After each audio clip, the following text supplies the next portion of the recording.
Good evening and welcome to the Slate Call Shop. I'm Aeson Knight. Of course, I'm sitting down with my co-hostess with the mostest, my very tired cubby bear, Techie Joe. How are you, honey? I'm surviving. Okay, we will take surviving. That's all we're taking today. Hey, Brenda. Hello, Brenda. How are you, honey? Oh, yeah. Okay, for some reason, oh, there you are. Thank you, Brenda, for finally popping up. There you Gotta love this computer. It's being an ass to me today, okay? It's just Mhm. being an ass. We will clearly state that before we get into anything. Also, let's go into what we're getting ready to go through before we dig into some other stuff. If you are in Florida, get out. Yes. Yes. Please do not try to hunker down. Yeah. Unless you have hit that, like, it's too late, you can't get out point. Then you need Right. to hunker down. You need to. And I know a big thing is being made of that word. But, like, you got to brace. Right. Hold on. Do your best. Yeah. This is I another hope you Cat have 5 supplies. coming in. Now I was hearing that they're expecting a Cat 3 landfall, or were, and that may have changed some people's opinions on leaving. Right. But it sounded like the last I heard today that that Cat 3 forecast may not have been correct. No. It's showing a Cat 5 on the map. Oh yeah, Brenda says, I've talked to people who have family that refused and are staying. Well, we hope you hunker, stay safe, stay boxed. This is 2 of 3 more to come. Yeah. It's Okay. not going to be a pretty storm. No. It's not going to be a pretty storm. Charge up your devices, charge up everything. Make sure you have your water, fill your bathtub, fill your sink, fill your pots and pans. There's going to be probably water coming in, so get the additional drinking water up high. You know, board down, lock down, seal up, whatever you can do. Because, like, I think they're showing right now. Let me see when that Food article up, sand down, duct tape everywhere. Right. Those are, there, and then people trying to get out, they're having more problems. And of course, then Governor DeSanto, remember White Pump DeSanto, couldn't be bothered to answer some phone calls until he got his ass called in a news conference. Oh. Yeah. Now, what was that? Vice President and President in the White House has been trying to reach DeSanto. Like, what can we get pre-deployed? What do you need now? He was dodging the phone calls. Oh, yeah, because she can't be seen helped by a Democrat president as a Republican governor. Because that's the most important thing right now. I'm getting really tired, and we'll get to that in a minute, but I'm getting really tired of trying to make storms political and natural disasters political. Like, we'll get there, but please stop. Please stop. Yeah, stop this. Stop it completely. It's ridiculous. It is past ridiculous. Like, newsflash, I filter our comments. If you haven't figured it out, I've filtered our comments. And the comments in the hate mail or comments I got about letting the good old boys get into North Carolina. Oh, honey. If you haven't noticed, we aren't red. We don't do red. That doesn't mean that we're totally in agreement with everything that goes on. Oh, but we don't wear red hats in this house. No. No. If you showed up here because you thought we were, homocons, you are so lost. Yeah. You're so lost. Yeah. Don't know where you took a turn at the yellow brick road. But honey, you done landed in the pansies somewhere, and you need to get the hell out of there. Yeah, get a tow truck. You are lost. Yeah. Yeah. And speaking of that, let's talk about one of my favorite creators, and I like her stuff. And I pay attention when she gets mad. But y'all guys need to get some ears. Oh, put it that way. And since my TikTok is full of it, let's go ahead and bring it up here. All right. Todd. Of course, you know, Ophelia, She Lover 99, Mama Tot. You ain't mad? Because I'm mad as hell. You know that mad that you just get so angry that you just cry about it? You're so mad you just cry about it. That's how mad I am. Like, they have lost everything. Everything. Imagine walking outside of your house and seeing nothing that you ever worked hard for, just gone. I've seen houses just completely just slide down the mountain. I'm seeing people making videos because they can't find family members. How are they supposed to apply for something if they don't have electricity that does not get their baby fed in this moment? Like, the job they had, the building is gone. Like, how is nobody mad?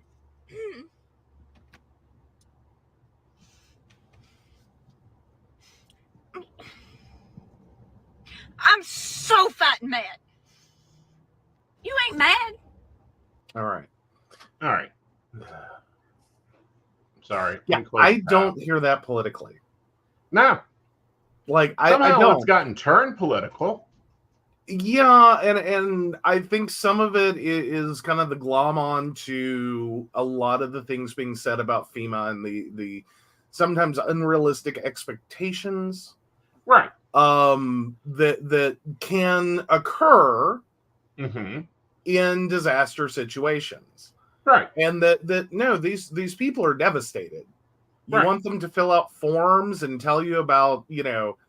And there are a lot of crappy government forms out there that are built around this idea that you are non-transient, that you have a perfect collection of all your financial records, that you have clear, easy to understand financials that fit neatly into all the boxes and forms, and that you fully understand some very high level language. This isn't about calling anyone, you know, stupid. It's that sometimes, like, you've never heard a word for a thing. Right. And what does that mean? Right. You know, like, we don't talk like this. This isn't language that we commonly use. Right. So you and then meanwhile, you've got someone who's in utter devastation. They probably haven't slept in days or haven't slept well, worried out of their mind. And then you're trying to present them with this easy form that, like, Post-it notes are difficult right now, okay? Right. But like, the other part of this is, one, remembering when this was released. This was released on, I think, the 9th or the 6th. It was literally the day of the storm when we're starting to see houses move away. You know, people unable to be gotten to. Okay, there's another creator that's an EMT, and he's still showing. We are now 8 days out, 9 days out. The last video I saw was 9 days out. Body recovery. Yeah, we have people they still haven't gotten to. We have places they don't know if a human is there. Right. Okay. Well, and then it creates a struggle if they go to there. Right. Like, in some instances, they're going to have to start making priorities, which is horrible. It's a horrible task to have to do. It's unimaginable. Do you try to get to this holler with one house on the end that you can't establish contact with, or do you try to go this way to the church or the holler with 2 or 3 houses that you might have heard something about? Right. You know, like, as in, like, you're at tweaking differences. Right. Of, like, which one, like, you could spend all your time trying to get to this person and they're not there. They got washed away. They've already deceased. They got out. You just haven't heard from them. Or you go down here, you've seen some smoke, some evidence that maybe someone's back there. Right. And again, same thing may occur. Right. It's just you saw smoke because someone managed to spark a power line and it immediately set something on fire because their crap's underwater. Exactly. You know, and, you know, one of the largest suppliers of saline, gone. No. Like, this will affect the whole country. And we were already under a saline shortage, weren't we? We were. Those factors gone. Washed off the planet.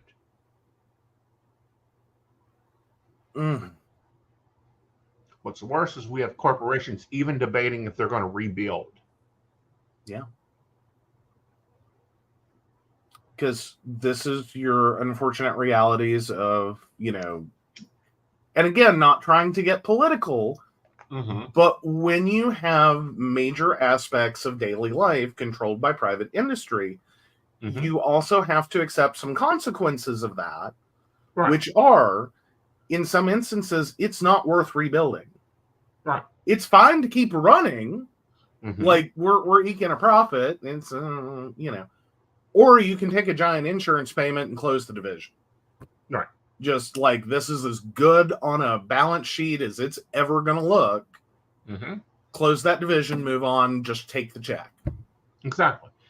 And then, when this video was made, we had people who couldn't find the refrigerators, much less the cooler they had their insulin in. Baby formula. What baby formula? Gone. I can understand her upset. It's the upset I get. It's the upset I always get with this stuff. It's Mother Nature being a bitch. Yeah.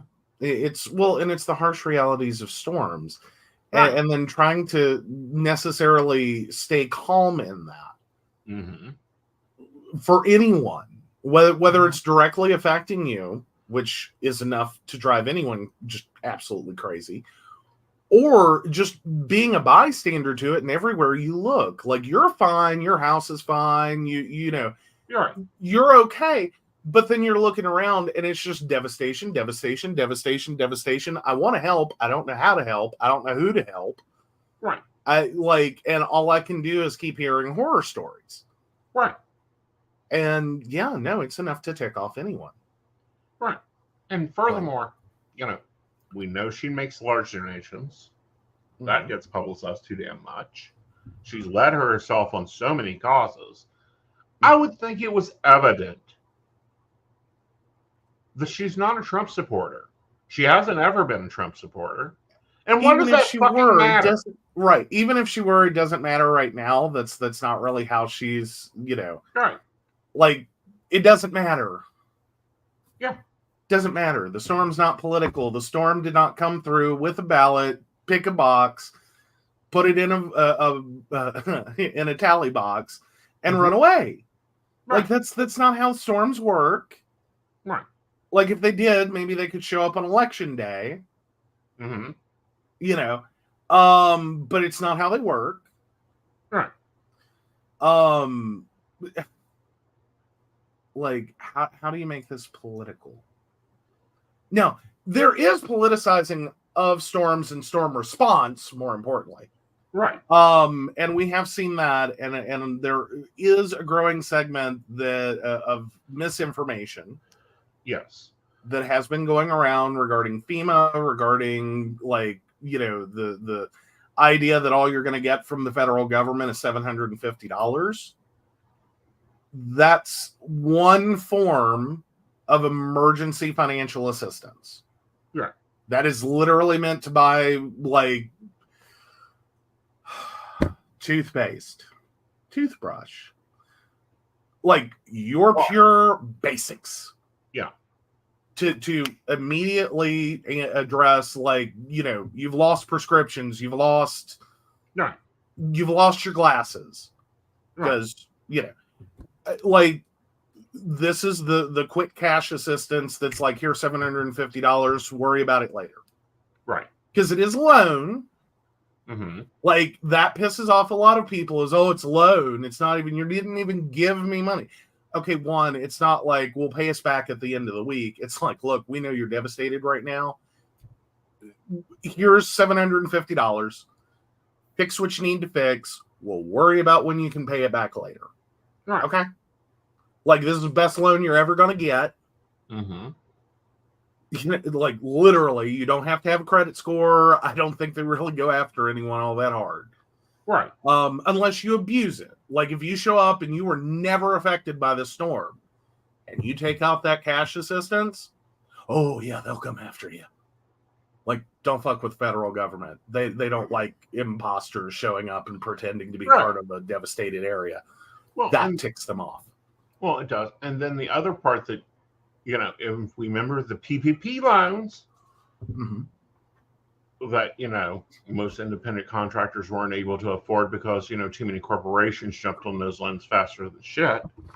No, because too many bankers, on behalf of their customers, jumped on those loans and prioritized their largest customers and their largest loan amounts so they could get a origination fee. Right. Yeah. Yeah. But we won't go into that. Right. Oh, we'll go into it because it's fucking bullshit. But at the same time,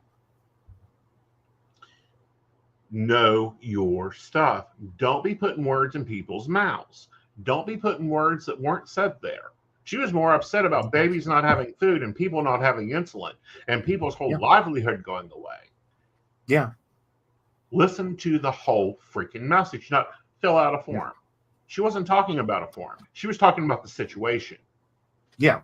And the very harsh reality that there's going to be forms, and the forms suck. There's no way to not make the forms suck. There's no way. Here's the sad reality.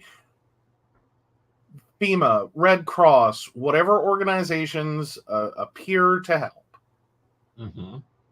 are going to have forms and data collection because they have to justify the money that they spend got to people who needed it. That it didn't go to some coke-fueled orgy in, 3 states over. Right. That all their people didn't just hunker down at a hotel and spend a bunch of taxpayer money. Right. On nothing that helped anyone in the devastated area. Right. Like, the there's other going to side be forms of and this data that collection. aggravates me, and it continues to aggravate me, is the scammers. They're already out there. Oh. I'm going to call him the sewage dude. He's a North Carolina small businessman. He's the one running a mini camp apparently around his company at this point. Okay. He's out doing a call, getting a well back up and running. Major thing.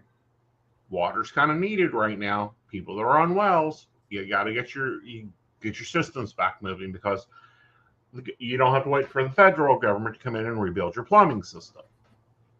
Okay.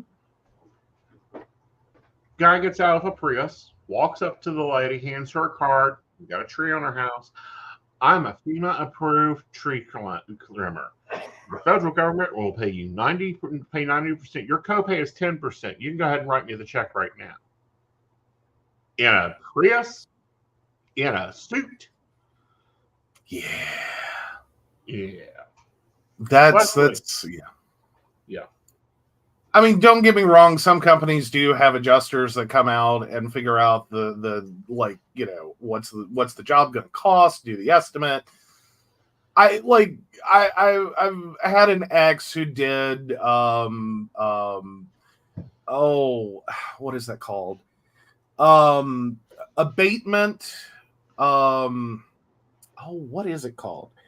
Something abatement. Anyway, he was an abatement specialist.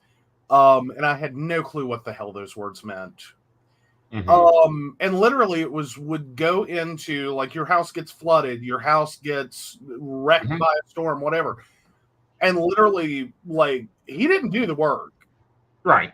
He wasn't showing up with anything other than fans. That's all you're getting from him. Is he had access to giant fans. But basically went through and could estimate the entire job. Where are the structural problems? Where are the, where's the water? What's the water line? And literally he was the guy you filled out the paperwork with. Right. And he contacted your insurance, and if there was any kind of whatever, But one, they usually didn't collect up front. Right. At least not then. And that was kind of a big problem for those companies. Mm-hmm. Is a lot of it was waiting for money. Right. And doing a lot of work up front and having to prepay people to do that work to then wait for checks to come in months down the road. Right. But he didn't walk into those houses in a suit. Nope. Polo and jeans. Mm-hmm. And he didn't drive a Prius up some of these places that he would be going to. See, there's where I could have a moment because, like, his corporate car, like, it was like an SUV, so no, it wasn't a Prius. Right. I don't think they would have gone, like, hybrid electric, like, at all. Right. Because, quite frankly, it's one of those situations you don't know what you're driving into, and you damn sure don't want to get stuck. Right. And gas is a hell of a lot easier to find than electricity. Right. So my thought would be that no, there would be no electrical vehicles. Right. Not a good life choice. Yeah, that's what I'm saying. But the scammers are out there. Please, please only deal with reputable businesses that you know. Please only do it. Please only donate to charities that are reputable. Yeah. A lot of people are doing live streams right now. A lot of people are doing fundraisers. Go directly to the charity. Definitely consider cash assistance, not donating stuff. Please stop donating stuff to disasters. Yeah. It's more of a hindrance at times than a help. Right. Because they can end up with a glut of things that no one's ever going to see. Because they have too many of them. You can't give everyone a teddy bear. Right. Like, not everyone needs a teddy bear, and quite frankly, some people are going to be insulted. Like, we appreciate the idea that you see these poor kids and you want them to have something. I get that. Sometimes you have to realize teddy bear is not the most important thing they need right now. Right. Like, sometimes they just need fucking Pop-Tarts. Right.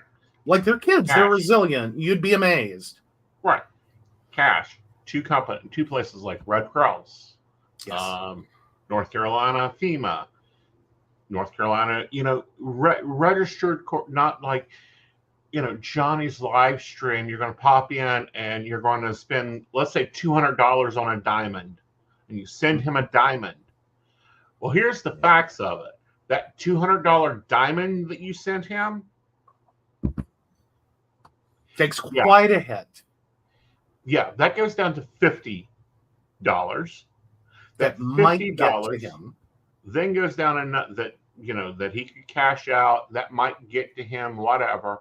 That goes down because he's going to get that 2.46% transfer percent. So we're down to, say, $46. And then the transfer to the bank, which is a fee, that's another $5 out of it. So you could give $200 to the Red Cross, or he can give $35 from his live stream, supposedly, to the same organization. Yeah. Yeah, live streams aren't the way to help. No. Now, if the American Red Cross does a live stream, then go for it. But it better be the American Red Cross. You better be real sure of that. Right. Like, it's going to be a very, very clear indicator this is directly to the Red Cross. There are, like, PayPal, I believe, will partner with, I think Cash App does. Right.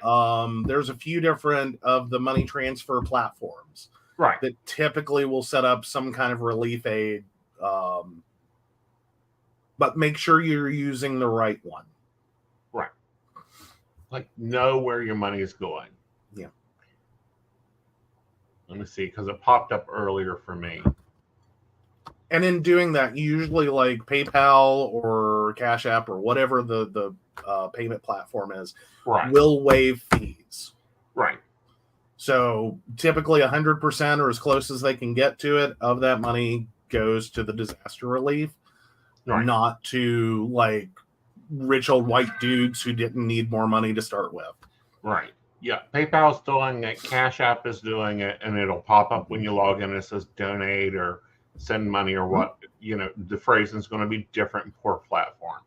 That's better. Yeah. Okay. Just make sure you're logging in and following the links there. Do not follow the links someone else sends or posts.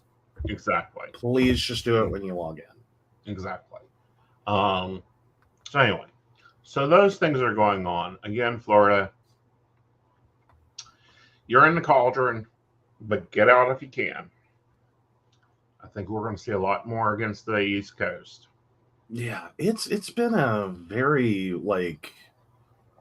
storm season already. It has been. It's been a lot of hard storm seasons. And a lot of that has to do with the solar flare and the global list there. All right. So another concerning story that is still developing, but I want to talk about it. Husband of 80-year-old wife at a nursing home. Husband her and then shot himself. Yes. So this is from let's see, hold on. This is actually it's a WVVA story. It was published here. But yeah, so out of Cromwell, Connecticut, and WFSB Gray News, police are investigating after a man allegedly fatally shot his 81-year-old wife before taking his own life at a Connecticut nursing home. Police responded just before 11 a.m. Friday to Apple Rehab. Excuse me, guys. A long-term care facility in Cromwell. The husband of an 81-year-old resident came to visit, went into her room, shot and killed her, then shot and killed himself, according to company officials. No one else was in the room at the time of the incident. So police identified the victim as 81-year-old Barbara Brandt and the suspect as her husband, 82-year-old Dennis Brandt. Officials with Apple Rehab say there were no previous threats and a motive is unclear. Barbara Brandt had been at the facility for 3 years, according to the company, and her husband had been visiting without problems. Facility staff are being commended for how quickly they called 911, went into lockdown mode, and protected other residents. No one else was injured in the incident. So Rich Balbrock, a sales representative, had just stepped inside the nursing home when he heard gunshots. I walked into the lobby, heard a lady scream, heard about 5 shots go off. Everyone in the lobby hit the deck, he said. He ran outside. Sherda Baker's mother was inside working at the time of the incident. Quote, very scary, nerve-wracking because she called me crying. She said she saw a few ladies running, then she heard the gunshot and she started running, Baker said. She said she locked herself in the bathroom with another employee. The shooting is being called a sad and tragic event that never should have happened. It's just too much, Baker said. Nobody should have to experience this. All right. No. Then they kind of go into what the security procedures are, and that they're kind of reviewing what happened and how did this happen. Oh, but horribly tragic event. Right, and motive is unclear. They don't know why this occurred. Mm-hmm. The other part that we're going to talk about, this is the part I think no one's talking about. Some of y'all's comments. You guys are some sick people. Like, please get some help, and not psychically. Okay. So what are our comments? Like give us a picture. If I was stuck in a nursing home for 3 years, I would like someone. Would be like, I think this would occur. They wanted to be together, pain-free. I can't imagine being sick. The staff committed to protecting residents, but out of the 2 people that were interviewed, one ran outside and the other one wasn't even a staff member. Okay, the one that ran outside wasn't a staff member. The other one locked herself in the bathroom. Yeah. What are you going to do? What are you supposed to do? How are you going to protect people other than start lockdown procedure? These are nurses and nurse aides. These are not trained to to do hand-to-hand combat. Right, but neither are our teachers. Right. Like, and I think that's the sad reality, and perhaps the comparison being made there is that we've gotten to and I know this starts to get political, but hold with me for a second. Is the idea that our classrooms face gun violence? Like there's a school shooting incident, I think, every day now. Is somewhere in the statistics. Or let's say frequently enough. Okay. Right. That we have literally whole assemblies and trainings, and we are, armoring classrooms so that they can be controlled during an active shooter situation, like just on and on and on.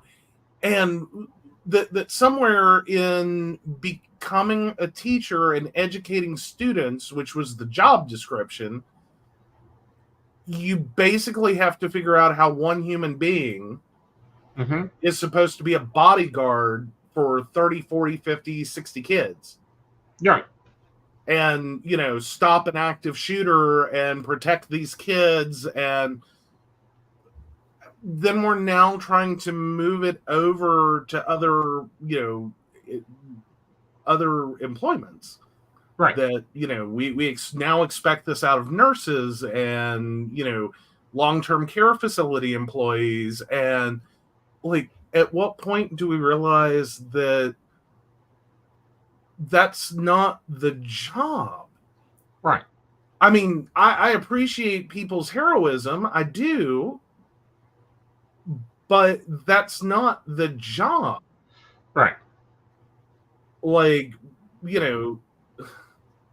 I don't know how else to say it. Like, sponge baths and changing diapers and rolling patients and, taking And blood. medications and right. Like, that's the job. Right. Like, we were all real clear on what the job in a nursing home was. When did we decide that it was now this, like, you expect all the nurses to run in the direction of the gunshot? Like, right. all the staff in the facility run towards the gunshots and become a human shield. Well, not only that, but the other part that's concerning to me, and I don't know if you guys have ever been in a room or in a facility, but and there's auto doors that will auto close. Like, literally, you can press a panic button and half the facility locks down. Yeah. That's not being talked about. So we don't know if they had safeguard in. And I believe that's what we used to call it. It was called safeguard because you have to pin in, pin out. But it closed the fire door. You push the button, and it will lock the fire doors. Yeah. Okay. So there's no coverage of that.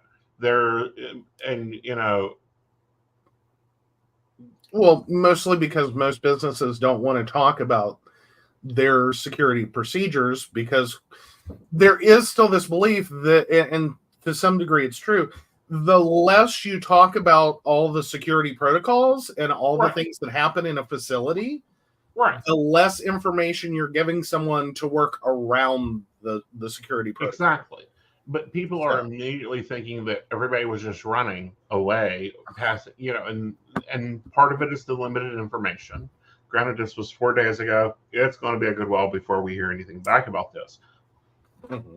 The other side of this isn't supposed to happen. What I mean by that is this isn't how normal operations occur. This is not a disaster you planned for. Or at least years ago, we didn't plan for. May not have then, but I think that like, if they aren't already, there should be some kind of disaster planning. Right. I don't think usually the idea of an active shooter in a nursing home facility is a bereaved spouse. Typically, I think you're thinking like someone escaped from the local prison, like, some deranged human has completely lost it. And decided to go kill a bunch of grannies. I don't know what mindset you get into. The normal mindset is that it's going to be aimed at a staff member. Yeah. That would be your more likely situation, because you do run into problems between family and staff, or residents and staff. Right. Because sometimes you have bad staff members, sometimes you and depending upon the kind of patients you're working with and their level of functionality, you can develop some animosities there. Right. Like, and sometimes that's right. You got to go into the weeds for that one, like, to really understand it. Situations occur, and what I mean by that is, like, just because you're 81 or 79 or 37 and you've gone into a nursing home, your home life continues on into the nursing home. What I mean by that is, if you were in an abusive relationship, we had lists of people that were not allowed on the grounds because there was restraining orders. Okay. This wasn't that situation. Right. Like, this is an approved visitor. This is not someone who's ever, from what they're speaking of, this sounds like a normal, average husband visiting wife in nursing home. Right. Does it every week, happens every day, all over the country, one after another. Just no one that you're sitting there like, oh yeah, this is a bad situation, we need to prevent their contact. Right. This is, hey, Mr. Mr. Brandt, how are you today? How's your day going? And just go on. Right. Like, you see him often enough, he's practically a neighbor. Or he's there every day. The number of husbands that turned up we could set our clock. It is 10:05. Yeah, and then we start getting into the speculations of what it could be. And like Brenda mentions, it could have been the cost he was facing for it. He may have been looking at needing to downgrade her to not as nice a nursing home. He could have had some warped thinking of stopping her suffering. We've heard that before. And I mean, there's any number of things, like, and sometimes, like, we really devalue caregivers, especially spousal caregivers, in really thinking about and ensuring the mental health of people who have gone through long-term care. Because typically, if you want to talk about your average nursing home resident, they didn't just show up there on a light bulb switch. It wasn't like their life was wonderful. Everything was going great. They were out in the yard doing a wonderful chore and activity they enjoyed. And then, boom, next thing you know, they're in a nursing home for 3 years. Typically not how that works. Typically not how that works. Typically, you have a couple of years at least of in-home care. Before a decision is made that, like, this is a non-sustainable situation. That, like, an 82-year-old taking care of an 81-year-old is very hard. Like, it's very hard on him, specifically, physically. But it can also be very hard on her. And may result in inadequate care. Because, again, he's doing his best. You can't get mad at him. He's doing his best. But it doesn't mean her health improves. And can be worse. His health will decline. It will without continue to decline. Without fail. Elder caregivers, without fail, have declining health while caregiving. Without fail. And it's very commonly talked about in caregiving communities. It's not really talked about outside of them.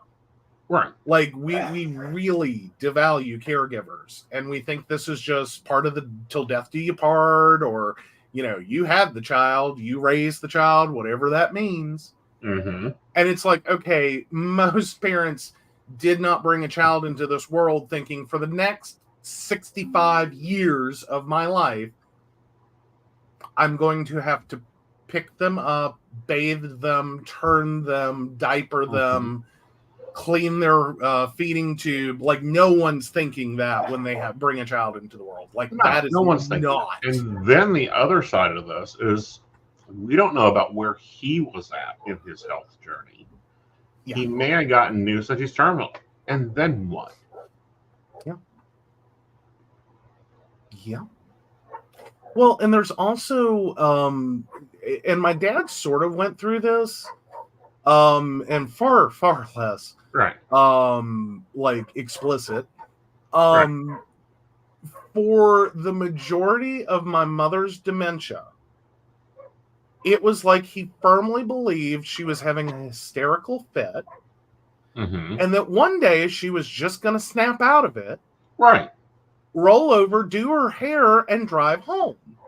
Right.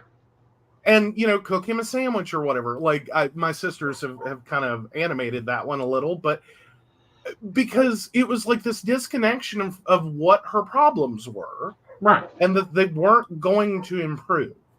Right. But for the like 99% of the time she was there. Right. And before, he was firmly convinced somewhere in his brain that she was just going to magically get better. Right. And that we just had to wait. Right. Is how it seemed, because it's like one day he walked in and the light bulb went off. This isn't going to get better. Right. And so, like, he had the conversation and they re-explained what her condition was. Right. And all of a sudden it dawns on him, she wouldn't want this. Right. Pull the feeding tube. Right. So it makes for an awkward conversation starter. My father killed my mother, which technically is true. Right. But it was the sudden realization that, like, this isn't going to change. Right. Like, there's no hope in this. Yeah, you're expecting an event that is not medically possible. Right. It would be like you could win the lotto like 15 times in a row. Right. Before that occurs. Right. You know, it's a very hard decision, a very hard conversation that I don't think we have. No.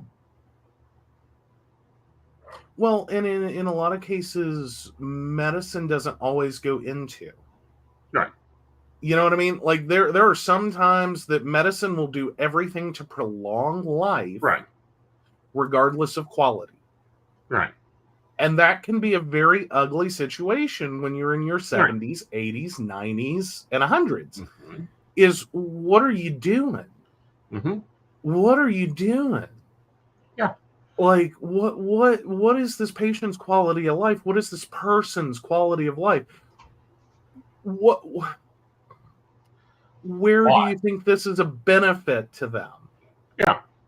You know, if you want to live to 100 and you're basically a head on a platter, the more power to you. That's your choice.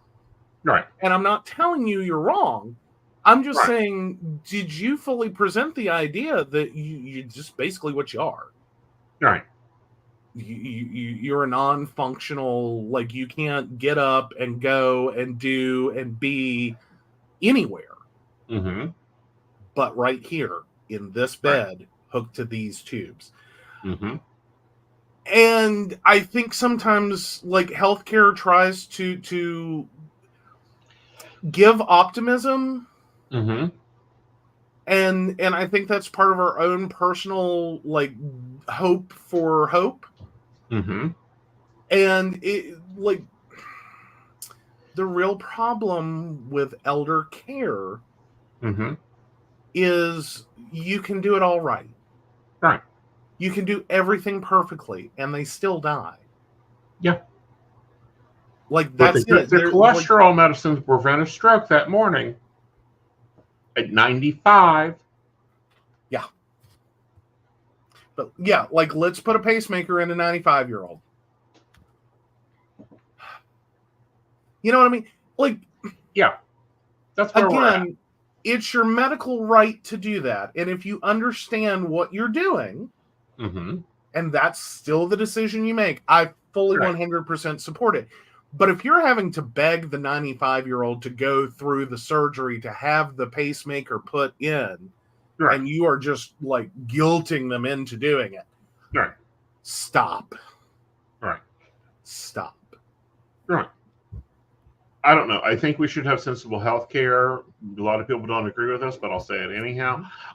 I think we should have the choices that Washington has. I think we should have the choices that Canada has looked at.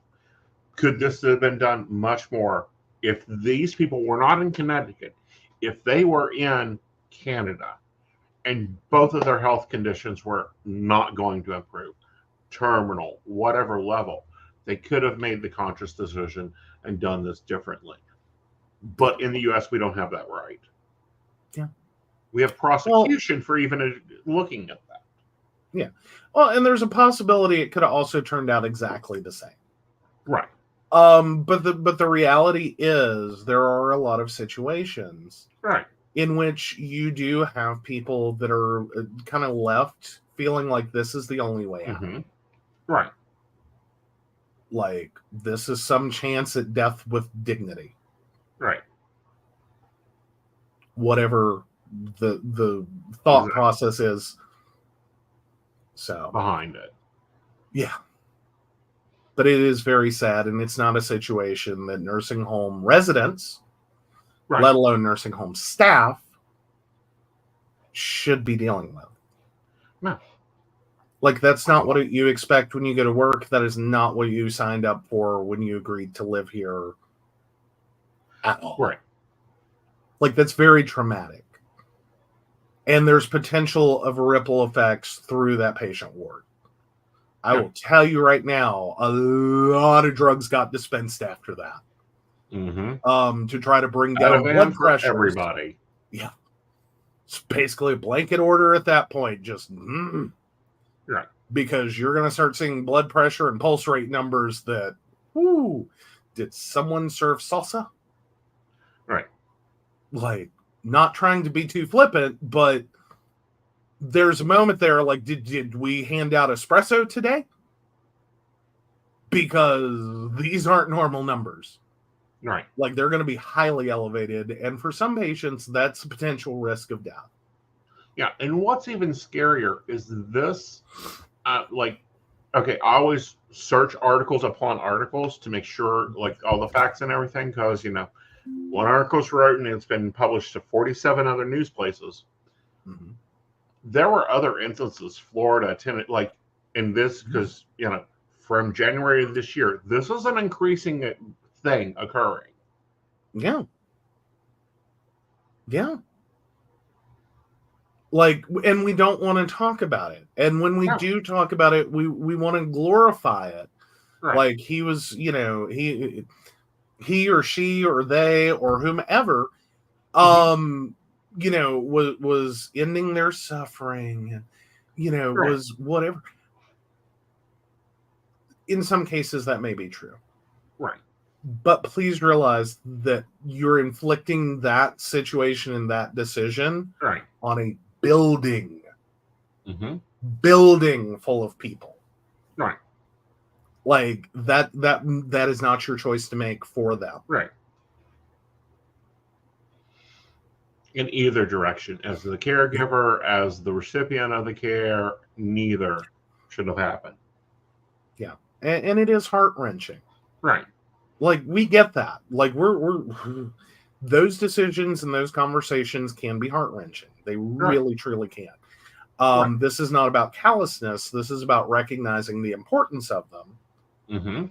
And that, like, yes, those are, I'm all about someone's, right to dignity. Right. I really, truly am. But you also have to be able to do that in a way that does not harm others, that are not making the same decisions as you. Right. It's... You're right. Because, any manner of things could have happened here. All right. So we were all prepped for the Donna Ellison case to take off. It's not going to be taking off. The judge has gone, you represented her son in his trial.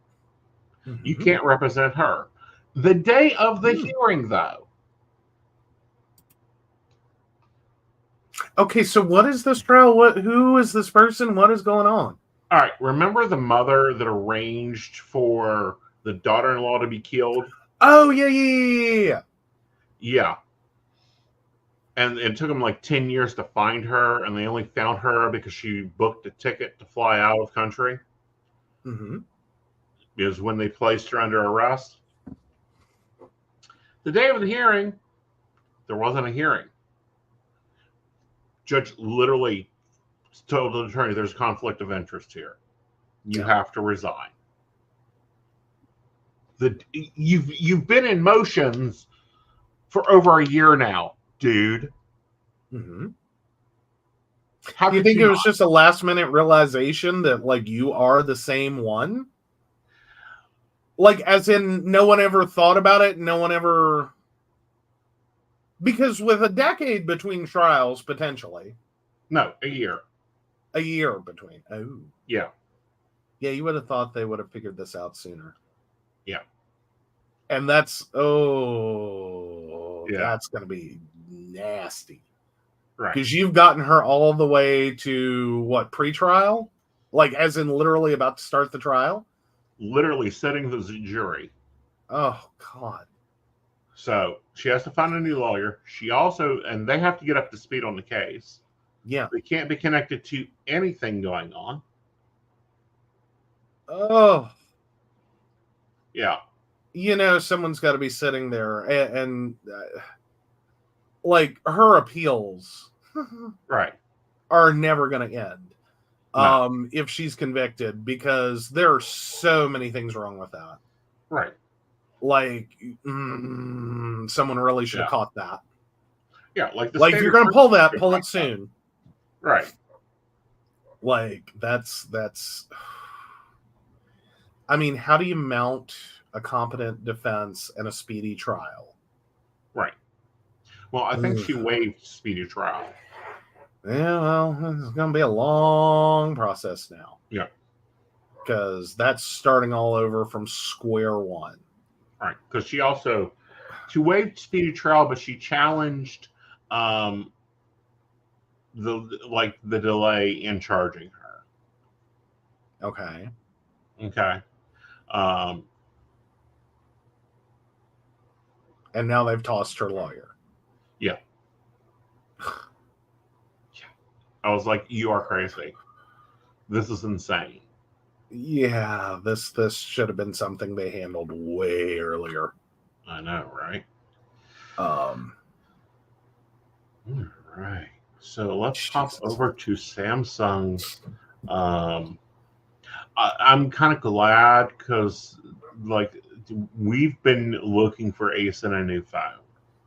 We are. Okay. I'm not going with the Fold. Well, this is the Fold 2. I don't care. Look how 2 years. 2 years on the market. Yeah. Oh my gosh, that was. Oh no. Mm-hmm. The last update, Android 13, was released 2 years ago. Because we're up to the Fold 6, I believe. Yeah. So that would tell me this phone is going on like roughly 4 or 5 years old. Let me look that up real quick. Fold 2. Because the Z Fold 2. The Z Fold 2 release date was September 18th, 2020. Mm-hmm. So they've gone through a lot of quick iterations to get to the 6. But then again, it's Samsung. Right. Like, y'all, you don't want to, like, Samsung, y'all need help. Because Samsung model numbers and product names make no sense. Right. They just kind of throw a dart at a dartboard and go, that sounds good. Anyway, so the Fold 2, which is a 4-year-old phone at this point, last got updates in 2022. Right. So yeah. Yeah. Yeah, it's basically only been getting security updates, but that now stops. Right. So yeah, that's kind of holding for Samsung. Mm-hmm. Like they've pretty much been committing to 3 years of updates. Right. And that's all they're committing. Right. Yeah, man. Which is a massive, may we point out, 3 years of updates for Samsung was a massive improvement. Right. Because there were phones they were putting out that literally just got like a few, like one, either very few upgrades Mm-hmm. or updates, or they like killed updates a year after launch, which for some owners, some purchasers of the phone was like, you bought your phone, you got your update, that's it, you're done. You're getting nothing else. Right. Like you have 2 more years with this phone, it gets nothing. Right. So their commitment to 3 years was a massive event. Right. There's a lot of debate though over should mobile phone manufacturers, how long should they have to like support these phones? Right. Because in some instances, one, it kills the resale value of the device. Right. Like if you have a Z Fold 2 right now, you just basically heard that like if you take it to that little phone recycling kiosk, yeah, it's going to tell you like 50 cents. Right. Like it's dead. It has zero resale value. It cannot be refurbished and resold. It's going nowhere. It's going to be recycled. Right. Literally recycled. But there are a lot of questions about, and especially about our electronics today in general. Right. Is how far should manufacturers have to go to continue to support a device? Right. And at what point, or should there ever be one, in which we, sunset it, right, and go, look, we're done. Right. If you're still using this, good luck. Right. But we can't support that. Because I think there's also potentially an issue because 2020, there's a possibility this is barely a 5G phone. Right. It was a 5G device. So yeah, but that's still going to be early 5G. Like that's probably still going to be crunchy 5G, where it's like we don't know quite what we're doing with the spec yet. So we're just kind of throwing things at a wall, which can actually be more problematic for cell phone carriers. Just continue supporting those devices on network, right? Because they may be having to hold open protocols that, like, otherwise they would have freed that bandwidth, been able to do other things, just to support this device. Right. So it can lead to, like, when we kill a phone, to some network improvement. Sometimes it's marginal, but right. And you may not see that as an average user, but it can sometimes make an improvement, and reduce costs for the network. Not that anyone really cares, right? But that is part of your phone bill. Right. Is having to maintain, protocols that allow these phones to work. Right. Like I remember when we had this with all the people who had bag phones. I would love to have that mine. Oh yeah, like 2G came through and like, oh my God, the carriers tried to incentivize people to get rid of their bag phone. Right. And I think we were up to 3G before they finally got some of these people to just turn it in. Right. Like they literally had to threaten them with, we're gonna disconnect. Right. Like that's it, we're done. We can't support this original network. Right. So there is that aspect of it.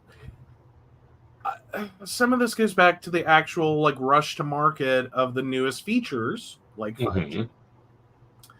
And the overall cost of phones. Right. like when the Fold and the Fold 2 came out, these were not cheap devices. Right. And some of their early adopters Right. shelled out a lot of money. Right. I think expecting a lot of longevity. Mm-hmm. Because it was a very expensive phone. Yeah. It was $3,600. Well, I know my phone was $3,600, and they're saying support will end in 2025. Yeah. Yeah. So you literally have to replace yours next year. Yeah. Like you really don't have a choice anymore. Right. Well, but and, no, that's kind of where I'm kind of at. Because like right now, if I pull into a store and go, I want another phone, I can do that. We have that ability. I pay for that plan. But they're going to look at it and say, here's your iPhone. Like AT&T is not really pushing Samsung. More so, actually, I think it has less to do with like any brand favoritism per se, and more to do with I on some level think AT&T is really trying to kill the store. Right. Like they are sick and tired of brick and mortar.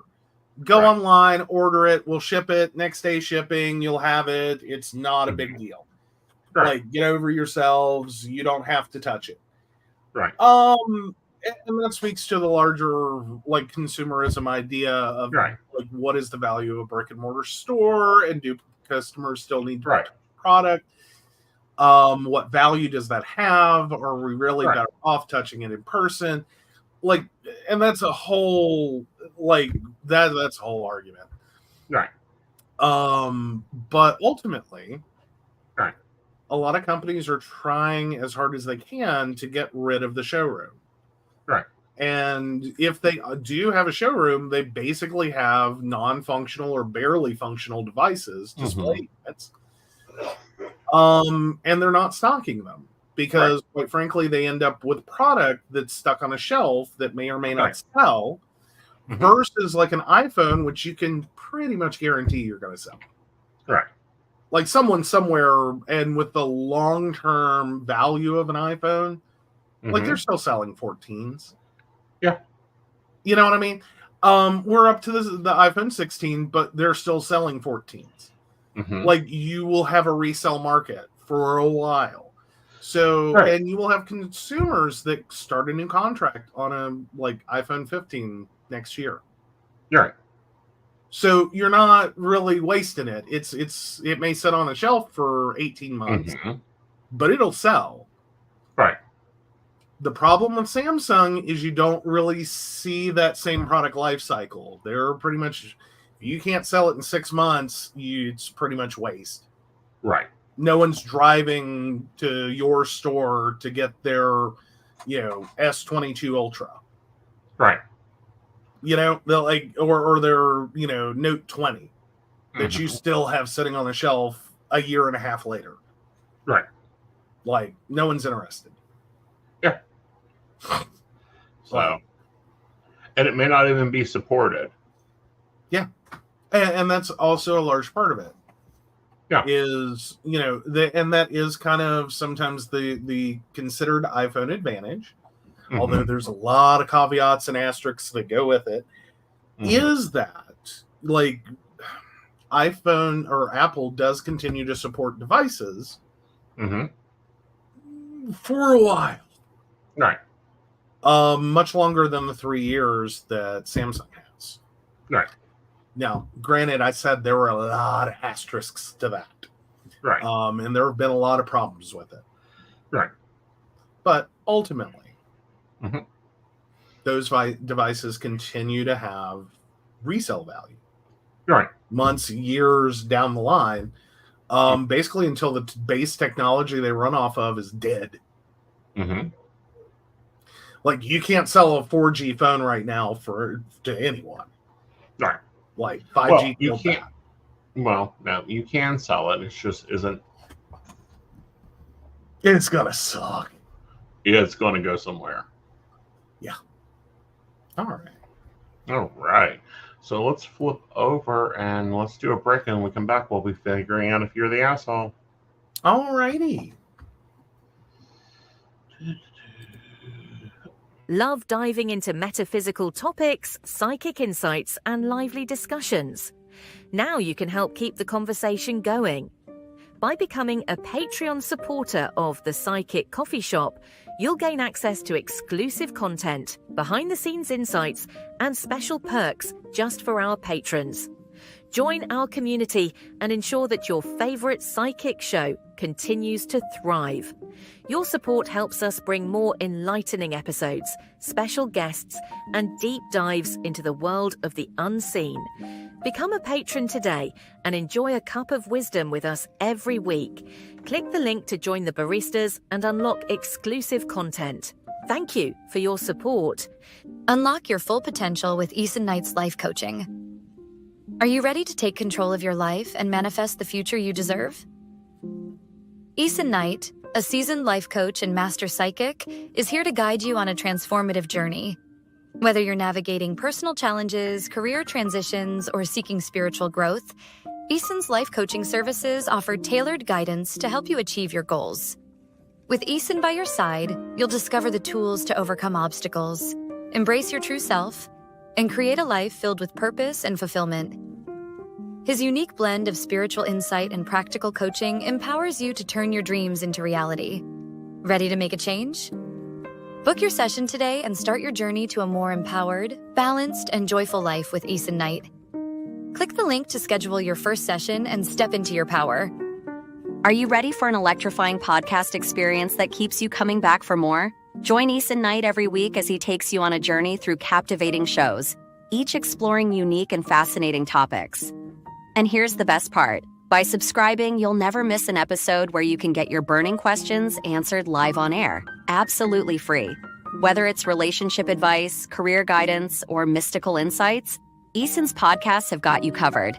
When you subscribe, you become part of a vibrant community, engaging directly with Aeson as he shares his wisdom and leaves you feeling empowered and enlightened. Don't miss out. Subscribe now and be part of the conversation. What you'll get by subscribing: Monday 5 p.m. Metaphysics. Today, soulful conversations with Aeson Knight and Firefly, exploring the essence of metaphysics in today's world. Tuesday 8 p.m. The Psychic Coffee Shop. Dive into current events with a psychic twist, featuring special guests and thought-provoking discussions. Friday 9 p.m. The Mountain Bears Podcast. Lively discussions from a gayish, techie-ish, bearish perspective with Aeson and Joe. Sunday 5 p.m. Psychic That Plans. Get a weekly tarot energy overview and time management tips from Aeson Knight. Click here to subscribe now and never miss an episode. By subscribing, you're not just tuning in, you're joining a community of curious minds and ensuring you're always in the loop with Aeson's insightful and interactive shows. Don't wait. Hit that subscribe button and get ready for an amazing podcast journey. Ready for an enchanting journey of self-discovery? Join Lord Aeson Knight in our Wicca courses. Unveil the secrets of Wicca. Explore deity relationships, rituals, and more. As a third-degree high priest, Aeson Knight guides you toward empowerment and enlightenment. Enroll today and take your first step into the magical circle. Click the link to begin your journey. Psychic Saturday. Get 50% off with Aeson Knight every third Saturday of the month. Don't miss out. Book now. All right, welcome back. Yeah. All right, so plead your case. All right, am I the asshole for telling my best friend that she's really privileged and her problems are her own fault? I've been trying to be supportive and give some non-pushy advice when she seems to want it, but she seems determined to ruin her own life. We're both 23, if that matters. I know she was sheltered, and I know she's gone through some terrible situations in life, but she's really protected in a way I wouldn't be if I was in the same circumstances. She keeps making these really awful decisions, and I know that she needs to vent sometimes, but it's really frustrating when she doesn't seem to be making any effort to improve anything she's constantly complaining about. As some examples. She just lost out on a job offer because she showed up 20 minutes late. Then she complained to me about how bad transit was and how much she hates capitalism and how she'll never find a job. She complains about not being able to find a job and about how poor she is and how much she needs money, but won't even apply for anything minimum wage or anything that isn't her ideal job. Her parents are literally sending her rent money, and she keeps complaining to me about how she can't afford fun purchases and how having to pay money for rent is stupid, even though it's not her money. She didn't renew her passport until a month before she needs it, and then got frustrated that wait times were over a month. She's got over her associates, but she's only 2 classes away from her bachelor's. But if it ever comes up, she just deflects by saying university is a scam. I probably shouldn't have, but am I the asshole for telling her her problems were her own fault? It wasn't a nice thing to say, but I was really tired of listening to the same complaints without absolutely no effort to fix them. What's your thoughts? No, I don't think you're the asshole. I think that, sometimes people make their own messes. And you can advise them and help them, but sometimes you have to point out you're making your own mess. Mm-hmm. I'm kind of you're not the asshole. Mm-hmm. But I do have to say, I think sometimes there's a difference between the friends you vent to. Mm-hmm. That, your problems are your fault. Right. You know what I mean? I already know this is my fault. I did it. It's all my fault. Right. I did the stupid thing. But you're not really looking for advice or how to fix it or to be told what you should have done because you already know. Right. You just, you're kind of at that, I want to kind of wallow in this for a minute. Right. My life sucks. This isn't working out the way I wanted it to. This didn't turn out the way I thought it would. And I think sometimes people get confused about, are you the friend that they just vent to and you're supposed to kind of shrug it off? Which I can understand can be really hard. OP, that can be a really hard position to be in, is to suddenly realize you're just the friend that they vent to. Mm-hmm. And it's never been about trying to fix it. You're just supposed to offer emotional support. And sometimes I think that's the harder piece, is figuring that out. Yeah. Oh, Brenda says, I've been that... I've been that ass. You can only listen to the same mistake so many times until you have to say something. Believe me, I get it. There's sometimes it's hello, honey, are you in there? Why are you doing this? But we often see this when people date. Right. You'll watch them date the same horrible person, or at least horrible for them, horrible person over and over and over. It's never going to work. Right. Same horrible situation, same horrible, whatever that is for this particular person. You'll watch them do it over and over and over. And it's honey, stop. Yeah. You want to know why you can't settle down and find a relationship? This is why you keep dating the same person who's never going to settle down and have a relationship. Right. It's never going to work. Right. But sometimes that's an odd they enjoy dating that person through all the highs and lows. They just need a little emotional support. Well, and sometimes, and this is going to be controversial, sometimes they have to learn the lesson that, no, he's a freak for a reason. Stop dating his twin. Yeah. And the next model, twin. And the next model, twin. Well, and it also harkens into the idea that some of us repeat things. We do it over and over and over again because we have unhealed trauma. We have unhealed expectations. We have blind spots. Right. That as simplistic as sometimes it seems, this may be a whole can of worms. Right. That as not a licensed therapist, you are not trained to handle. Mm-hmm. That, showing up 20 minutes late for an interview is a very linear thing. That's pretty much how you don't get the job. Right. That's typically a really bad first impression. Right. But sometimes that's about something else. Mm-hmm. Again, I can't tell you what it is. But that's a trained, licensed therapist that can tell you what this connects to, right, and why it was important or not right, that she either be late or not get this job, or both. right. That subconsciously she's trying to keep herself from getting employed. And maybe that has to do with needing the support of her parents and not being ready to leave the nest and not being Mm-hmm. There's no telling. This could be a very complicated issue. Right. Even though the problem sounds pretty flippin' basic. Right. Schedule your time better. Plan for transit. Right. Show up on time. Get job. Well, but here's the other thing. Do she really want the job, or does she still want to be living off of mommy and daddy? Yeah. And that's the other conversation to have here. Do you really want this? Yeah. And more importantly, when you start getting into degrees, sometimes be careful with that. Right. Many people get pushed into college Mm-hmm. and degree tracks for, good solid careers they've never had an interest in. Right. They can show up, they can do the work, they can get the degree. Right. It's brain dead simple to them. They are geared from childhood to be able to get this degree. Right. They never want to do the job.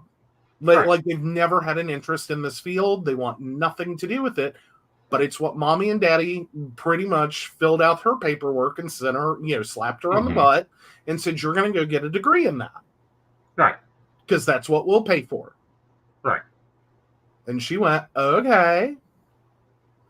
So you may be dealing with someone who's really struggling at the crossroads of delayed adulthood. Right. As in they've been going and kept going as kind of this parentified child. Right. Into their 20s. Right. And now they're trying to figure out who they are. Right. Because they're coming at the jump off point where they're supposed to go get a job and start, trying to settle down and marry and start their career. And they're having issues. Yeah. Because they're suddenly realizing that none of the decisions they've made were really decisions they made. Exactly. And again, that's a really deep conversation that sometimes shows up as this is so brain dead simple. What is wrong with you? Right. Show up for the job interview. It's not that hard. Right. You need money. Take a minimum wage job. Right. Cover it. Get over it. Deal with it. Work extra. Yeah. But I don't think that she's ever had that experience.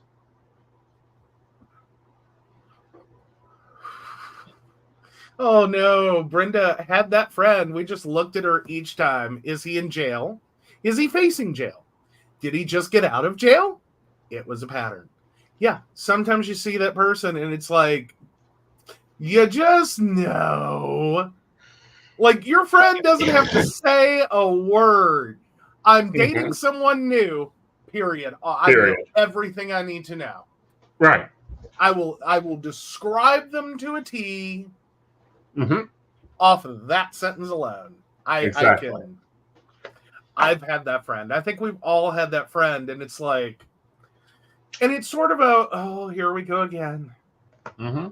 Oh, here we go again. Will you please heal your trauma? Well, no, but why are you dating this? It doesn't work for you. Stop dating what doesn't work for you. Stop dating your ex. He rejected you. Get over it. Move on. Yes. Seems so linear. Exactly. It seems so linear. people will struggle with it for decades or the rest of their life. Right. Like, and sometimes that's all it is. They will keep trying to fix this one relationship that never worked by dating someone else who's exactly like them. Right. And it still doesn't work. And so they date someone else that's exactly like these two and just repeat it and repeat it and repeat it and repeat it and repeat it and repeat it. And sometimes I'm like, how far do you live? And I'm sorry, some people we know, it's like, so how far are they? Oh, in a continent away? Only a continent this time? Great guys that just cannot, they don't get that this is never going to work because of these reasons. Right.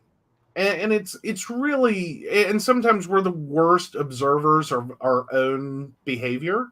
Right. Because we will skew it. No, they're totally different. No, they're totally different. It's totally different this time. They're totally different. Blue hair, blonde eyes, thin, vegetarian, and has a work problem, meaning they're allergic to it in some way or fashion. I mean, or like you could go for days. I mean, I'm sure you've dealt with clients like this where it's like, why did you date loser number one, break up with them, and date loser number two, who's exactly like loser number one that you broke up with, and dated loser number three? And continue to date loser number three, who cheats on you 40 times, but you take him back because it was your fault. Yeah. Yes. Go see one of my latest 1 stars. You will get a laugh out of it. I promise you. I've thought about posting them because he's and rude. Some people tattle on themselves. Yeah. It's like it's clear to everyone else what your problem is. Like it does not take intelligence whatsoever to figure out, like, to connect these dots. Right. But as self-observers of our own fault, sometimes we fail miserably at it, even when it's seemingly brain dead simple. Yeah, very much so. All right. So the poll is up on aesonknight.youtube. Go ahead over there. You can click and vote. All right. So let's move into Ask the Psychic. All right. So our psychic gives us, what does it feel like to see with the third eye, and how does it relate to imagination? I read a research paper titled Laboratory Investigations of Extrasensory Identification of Concealed 5-Character Codes by a Presumably Gifted Teenager in China, in which Dong Shen et al. Tested extrasensory identification of 5 characters against a visual sensory barrier. D. Shen and his assistant conducted a few interviews with the subject. According to her, after she was able to get enough focus on the reading, the characters appeared in the so-called third eye region. The characters would appear once, but were unstable, and the arrangement of the characters at the beginning was often wrong. The subject claimed that she needed to wait for some time for the characters to stabilize before affirming what the characters and their order really were. I have hyperphantasia, a lucid imagination. Imagining something feels exactly like dreaming. I would first see a detailed visual of something in context, then the visual expands, covering my field of view, and I am inside. I can participate. There is sound, smell, a story behind it, random people walking, etc. I used and developed hyperphantasia while working as a graphic designer.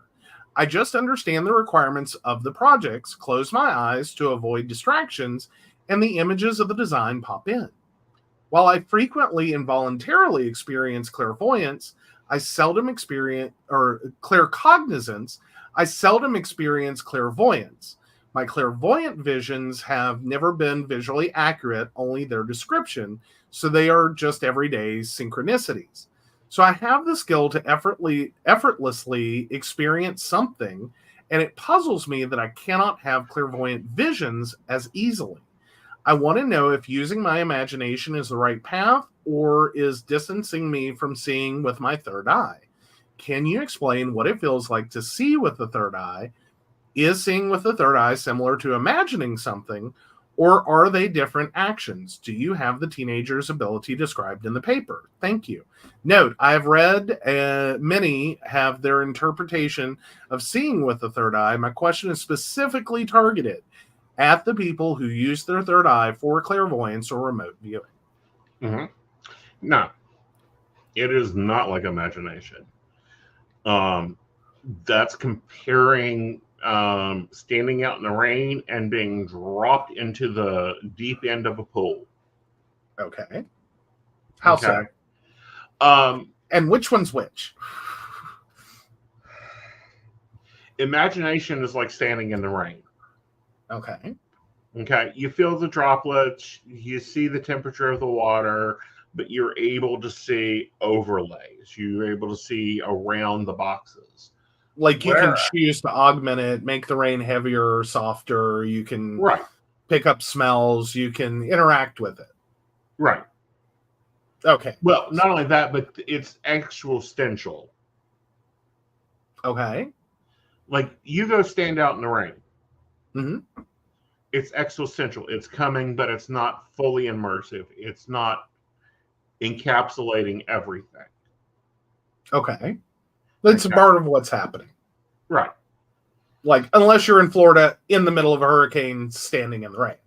Mm-hmm. And then you're encapsulated. So, guys, please get out. Get out. Anyhow. Whereas clairvoyancy, it's all immersive. There is no encapsulation. There is no separation. So it's just you're all of a sudden like kind of going with your pool analogy. You don't have any control. You're just falling. Yeah. Like I don't have any choices. I'm not controlling my rate of descent. It's just I'm here or I'm not. Exactly.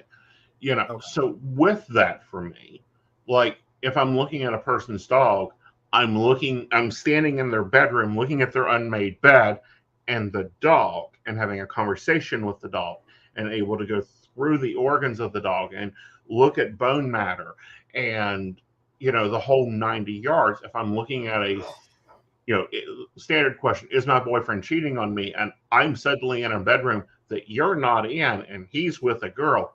I'm seeing the girl. I'm smelling the tobacco. I'm immersed. It's right into the vision.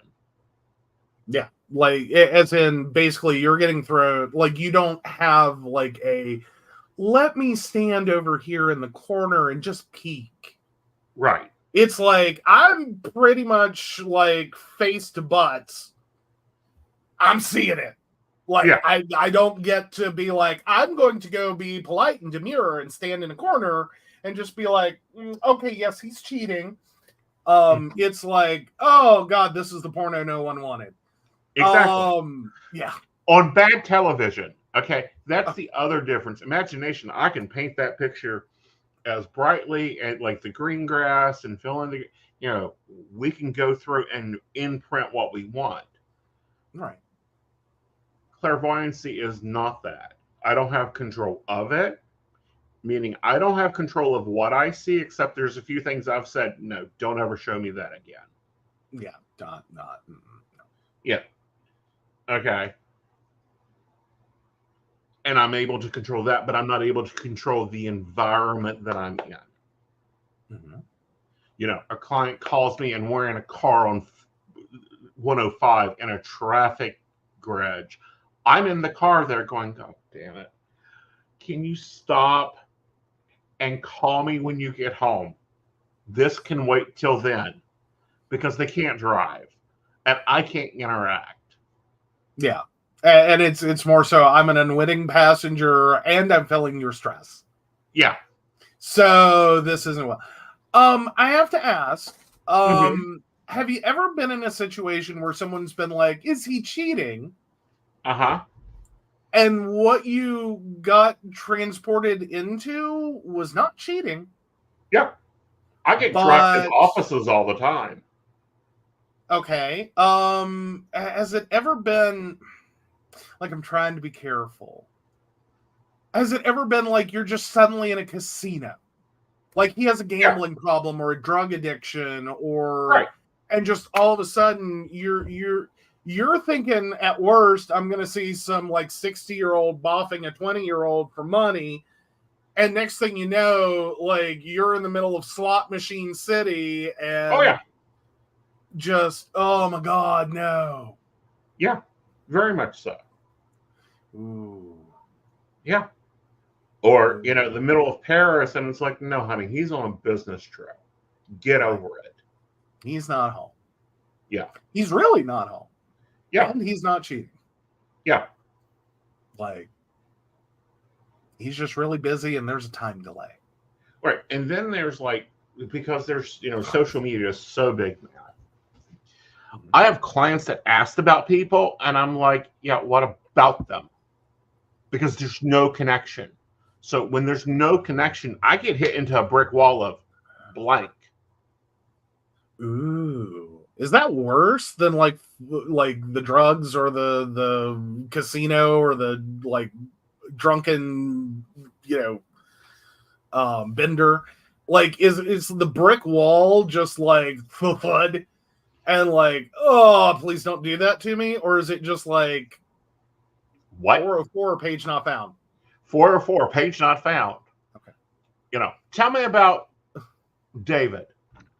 What the fuck about David? There's no connection to you and David. Yeah. Why do you think there is? Yeah. That kind Well, of he's moment, liking the like stuff on the profile, and I'm like, that doesn't make that connection between the two humans. yeah. Like take your response from the first time I said it. Yeah. What about him? Yeah. Because there's nothing. Yeah. Like he likes your stuff. It's at best a professional or a whatever. Right. You know, it's an appreciation of something, but it's not a connection. Right. There's no connection there. And clients don't like it, especially when they're riding on this green flame of jealousy of, oh my God, he follows this TikToker and blah, blah, blah. And he's got, no, he's not cheating. No, he's not interested. All he's doing is thumbing TikTok. And I'm like, look at his hands. What's his ring size? 11. So go get one of the big gloves he wears, pick up his phone, and scroll TikTok. Yeah. And the wonderful experience of being a large-handed human being in the cell phone age. Yes. Because, yeah. Yeah. Like, don't get me wrong, these are nice for being able to cover an entire large screen. Mm-hmm. As in, I don't have a midpoint I can't reach without dropping my phone. Mm-hmm. The problem is, they're thumbs. I can hit like 5 keys mm-hmm. on a keyboard. Mm-hmm. I can hit like 4 icons mm-hmm. and have. Yeah. Like, there's a lot of things I don't mean to do. But there's also things that, like, even if I mean to, don't always go as planned. Right. And quite frankly, a lot of us are just scrolling and liking. Yeah. And not even thinking who posted, what they posted, where. Like, get real people. Oh, yeah. The stupid thumb on Messenger. Like, oh. Which now you can change. Like, I'm going to start changing it so, you know, like I'm flipping through a message. I'm not sending you a thumbs up when I'm looking for the fucking recipe you shared 3 weeks ago. Well, actually, technically, it's the rose up. Well, because you've already been frustrated with thumbs up. You hate that. Yes. Like, let me tell you, if you want to tick him off, just send him a thumbs up emoji response to anything. Uh-huh. Like, that's it. That's your whole conversation is dunk. He will change your conversation theme to not display a thumb ever. Right. And even then, we'll be annoyed when whatever he changes the theme to, you send the equivalent of burk. Except on YouTube. I love when you guys thumbs up on YouTube. Oh, yeah. No, he's all about that one. But I mean, in a conversation, like he presents a whole idea. Like, why don't we go to Kobe Asian Fusion for dinner? Doink.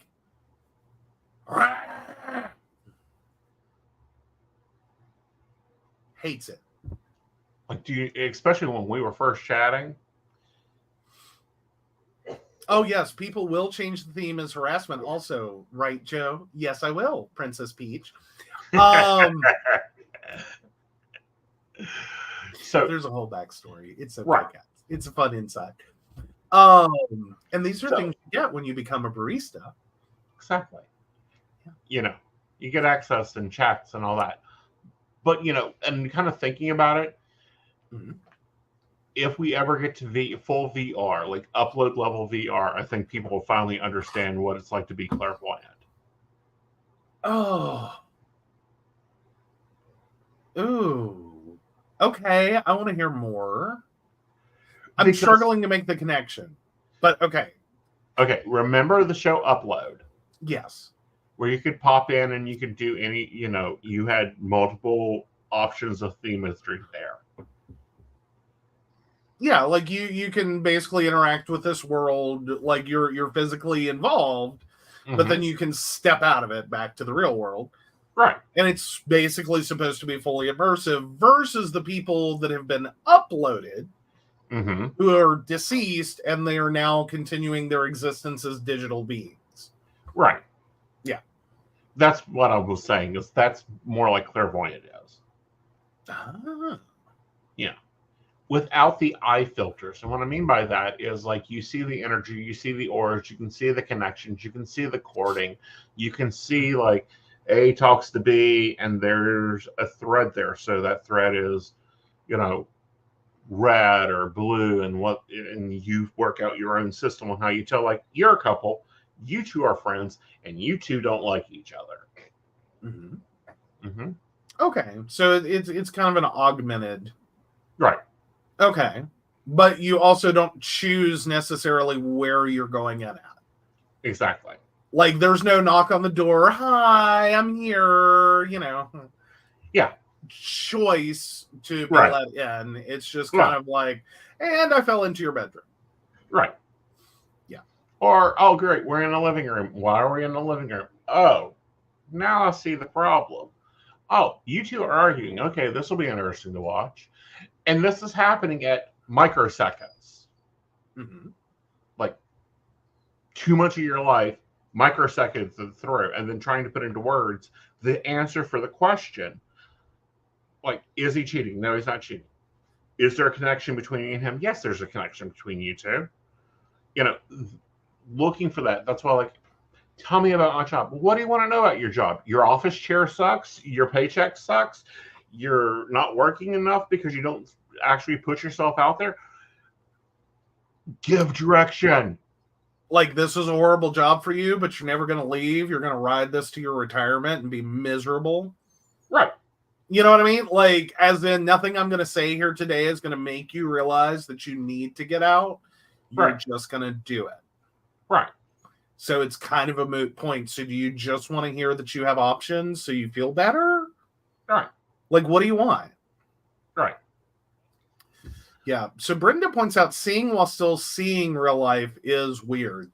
Thankfully, doesn't happen as often. The overlap is distracting. That only happens with still pictures, though. Yeah, but that is when you've got to focus. Like, this is why Aeson doesn't read while driving. This is things psychics should not be doing, and I know you're doing it. Driving and doing a reading. Yeah, don't do that. Don't do that. Doing a reading while trying to do something more precise. Don't do that either. So it's basically like taking cough syrup. Do not operate heavy machinery. Correct. Do not drive. Do not, make any major life decisions. Don't, Right. No firearms. Right.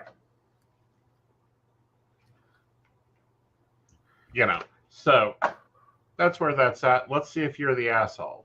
All right. And survey says, nope, you are not the asshole this week. There we go. Right. I don't think I'm too surprised on that one, but I will point out sometimes it's more complex than you think it is. It is. And it can be, well, a lot of things are more complex than we make them.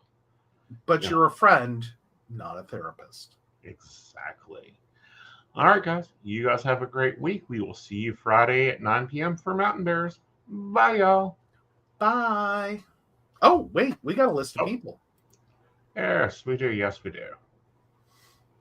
All right, so of course we want to thank Beverly Walker, Mika G, Brenda, Joan Owen, Shannon C, Shannon D, Lady Gwendolyn, Caitlin Bell, Devin, Bella, and Maria Meyer. If you'd like to learn more about us, the show, or how you too can become a Patreon sponsor and receive all the wonderful benefits our baristas receive, please visit us at pcspnetwork.com. Yes, and we will see you Friday. Bye, y'all. Bye.